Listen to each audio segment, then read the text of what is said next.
And can you not do that? You'll blunt them. Ooh, do you hear that, lads? He says we'll blunt the knives. Hello, and welcome to the Second Breakfast Club. Hope you're having a wonderful day and an even better breakfast. Now, I'm really excited for today's video. We're going to be looking at and kind of reviewing, giving my thoughts on the new game that'll be coming out in 2023 called Lord of the Rings Return to Moria. So before I say any more, I'm going to play the trailer for you. So I hope if you haven't seen it, maybe you're seeing it here for the first time. It's already been out for a month or so you probably already have. But anyways, here it is.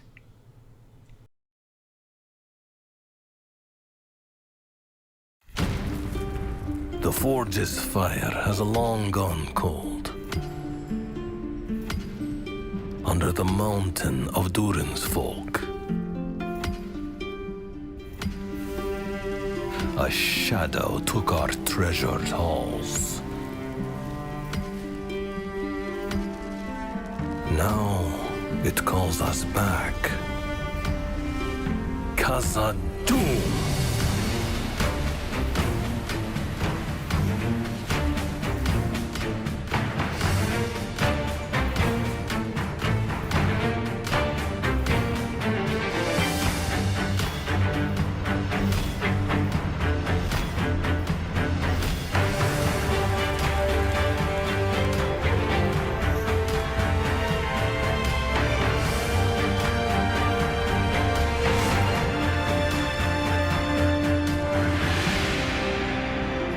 Speak, friend, and enter.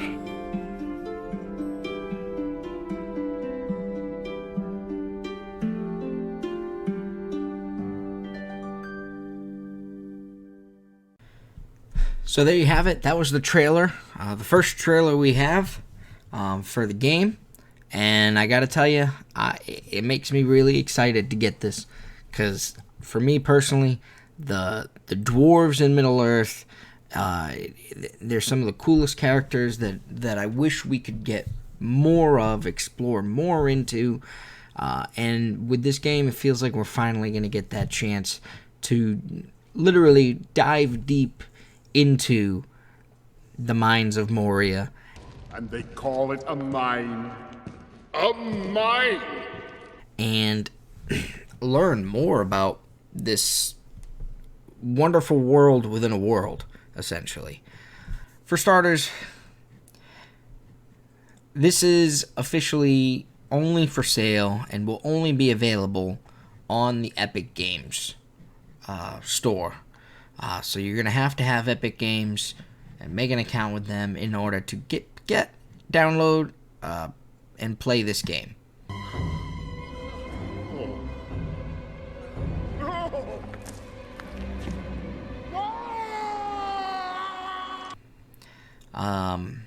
As of right now, on their store page here, I mean, we can just read through some of what it says here. The only survival crafting game set in the 4th age of Middle-earth, the iconic fantasy world created by J.R.R. Tolkien. So it's going to be taking place in the 4th age, which basically means this is after the events of the Lord of the Rings. Once the 3rd age, once Aragorn became king, it changed from the 3rd age and turned into the 4th age. And this tells the story of the dwarves basically, from what I can understand, reclaiming their home in Moria. So it says, Lord of the Rings Return to Moria follows the dwarves as they embark on a new adventure to reclaim their legendary home of Moria beneath the Misty Mountains. Players will join forces to survive, craft, build, and explore the iconic, sprawling mines. Courageous expeditioners will need to be vigilant as mysterious dangers await. I mean, that all sounds real good to me.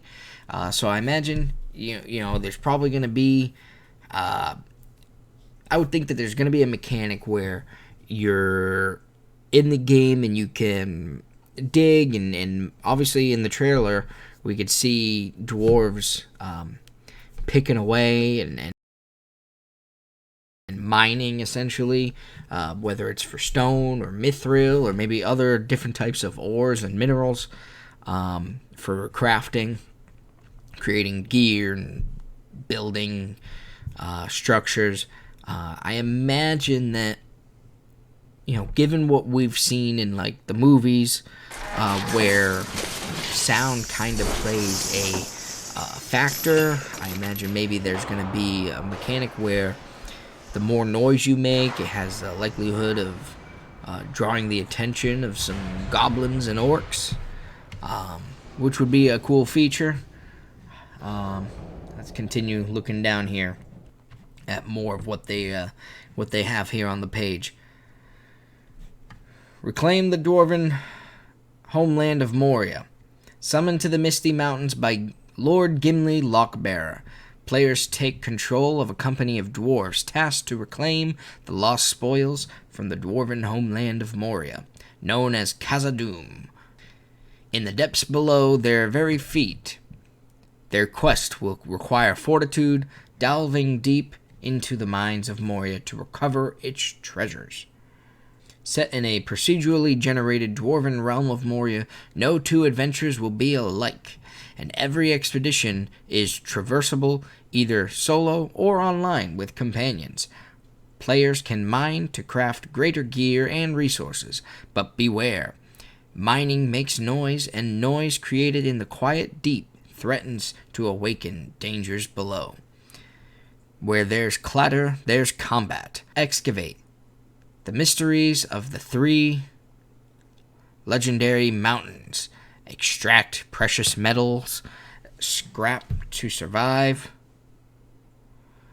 and battle unspeakable forces to learn the secret of the shadow that lurks within. I mean, so right there you have it. It basically tells you that noise is going to be a factor. The more noise you make, the more dangerous it gets.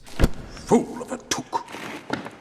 Throw yourself in next time and rid us of your stupidity. And it even talks about the shadow that lurks within. So one can only assume that the shadow in which they're speaking about here is indeed the Balrog. Then again, at the same time, the Balrog was slain by Gandalf during the stories for the Lord of the Rings. So, is there another Balrog? Or are there other creatures that lurk within? Will we get to see the Watcher in the Water, maybe? Really interested to see what kind of monsters they have for you to face in this, other than goblins and orcs and probably trolls. I'm assuming they will have some cave trolls. They have a cave troll. The Fellowship of the Dwarves like never before, with the rich lore of the iconic fantasy world from J.R.R. Tolkien interwoven into the very fabric of the Lord of the Rings Return to Moria. So another awesome feature for this is you're going to be able to play with friends. And that makes it even more fun. Unless you're like me and you have no friends to play with, then you play alone. You don't have any friends. Nobody likes you. But you can do that too, so that's not a problem. Okay. Survive the dark.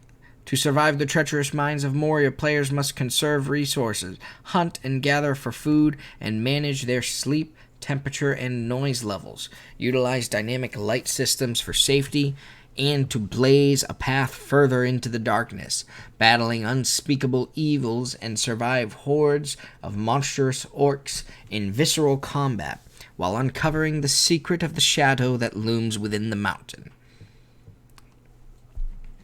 Okay, so light can be a factor here. Mirrors come more light. So maybe you have to light the way you're going, and if you have an area lit up, it makes it safer than if you were just running around the dark, where different creatures and monsters are more likely to appear, I'm assuming. Base building, find solace from the darkness. Revere and clear new locations to create architecture and a grand scale. Get creative and construct bases from scratch or build upon the existing environment. Beware the evils which seek to destroy dwarven progress. So I can only take from that possibly, creating structures provides you a layer of security and safety. However, they also draw the attention of the creatures inside of Khazad-dûm, making you a clear target for them. Rebuild and reshape Moria.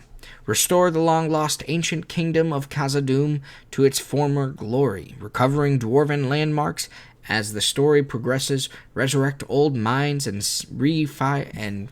refire their forges to yield their untouched resources. So, what that means is, I don't know, that can mean anything. What did you say? I'm assuming that means there's already structures generated in the world based off of Tolkien's works and writings, and for progression in the game, you most likely have to fix and repair and rebuild some of these iconic landmarks to move closer and closer to possibly beating the game, I can only imagine. Explore. Delve into the depths of the mines of Moria. Procedurally generated environments are abundant with resources and fraught with mystery and danger, providing a unique experience each and every time. So, like it said before, and it says here, it's going to be randomly generated every time, and it makes me curious as to whether or not there's going to be, for example, areas in which you are inside the mine, but also areas outside of the mine, maybe on top of the mountain.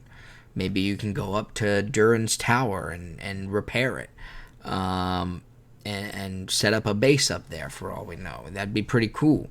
Or maybe down by the secret door that the Fellowship goes through.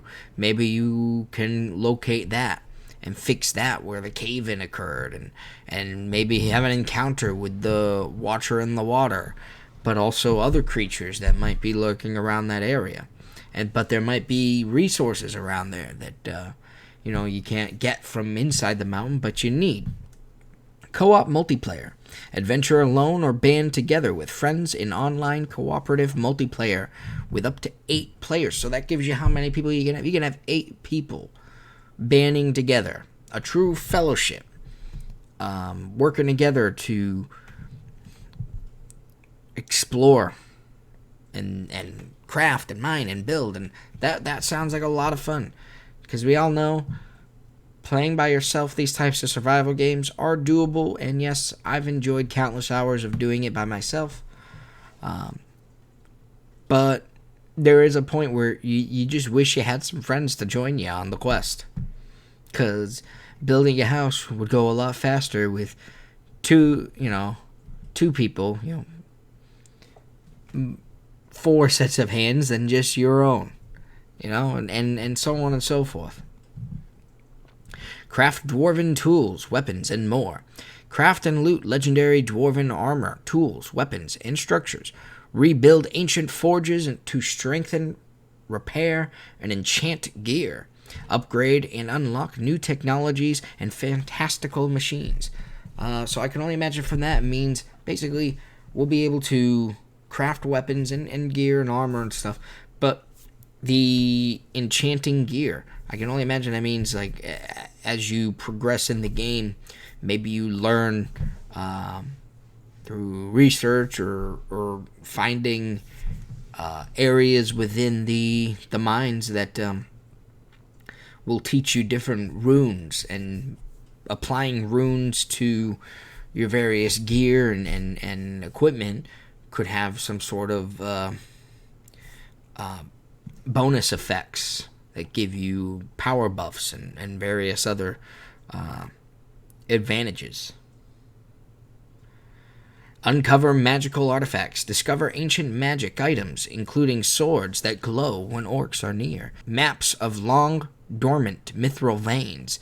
books with forgotten crafting plans, and amulets that give strength or wisdom. So yeah, that kind of goes along with what I was saying right up above, and I do like the idea of getting my very own sting that glows in the dark when orcs are near. That would be awesome. Mine ore and jewels. Establish mines to unearth deposits of precious resources such as iron, gold, and quartz, and fantastical materials such as mithril. Accessing crafting stations and forges to convert ore to ingots and upgrade gear, but be prepared. Mining is loud and can awaken what lurks in the darkness. Comprehensive dwarf builder.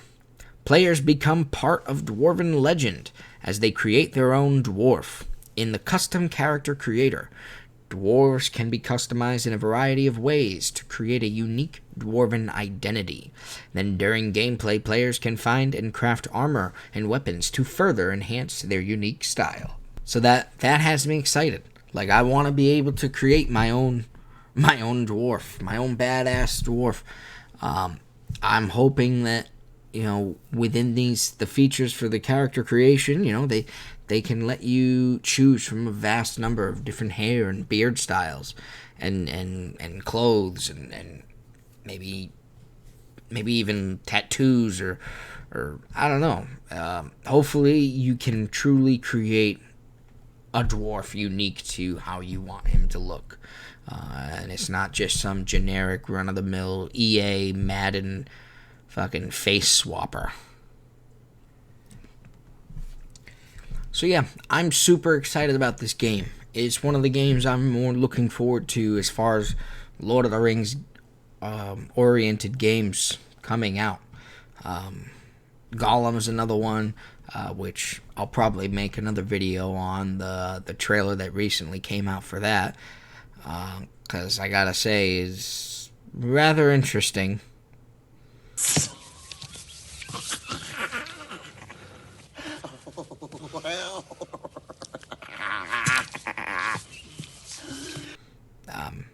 I can talk about that more in that particular video. But I'll just say it didn't look that great, to me at least. What's it doing? Stupid fat hobbit. It ruins it.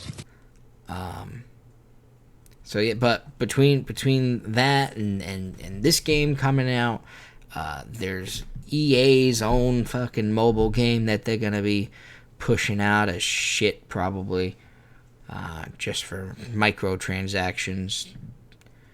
I'm the most excited about this one. Very much so looking forward to it. I want to be a dwarf. I'm already the height of one, but I want to make my character, get in there and explore, ideally with friends, but I don't really have many of those to play with, so probably by myself. And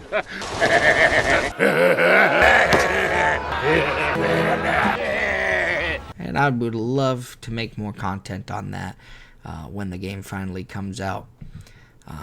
But for now, thank you for watching. Please hit the like and subscribe to the channel. It really helps out. I put out more content as regularly as I can for Lord of the Rings Rise to War, a mobile game, I know. I've enjoyed it so far, despite being just another mobile game, but hopefully there'll be more content to come. So take care, enjoy, and I'll see you next time.